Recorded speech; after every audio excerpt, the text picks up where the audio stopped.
for brood 2, and we hit the jackpot. All of these tiny holes. These are all emergence holes of the nymphs. This is what they looked like right before they tunneled up out of the ground. Can you check out? Their front claws are made especially for digging.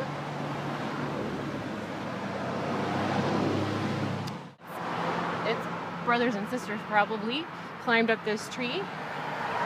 They split open their backs to emerge as adults. When they came out, they were very bright white. Surrounded by the songs of cicada love. Listen in.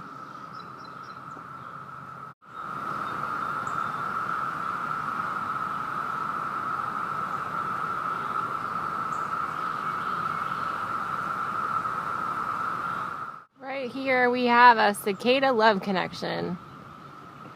It's the season of love here in Greensboro, North Carolina. Most of the cicadas are actually dying of natural causes.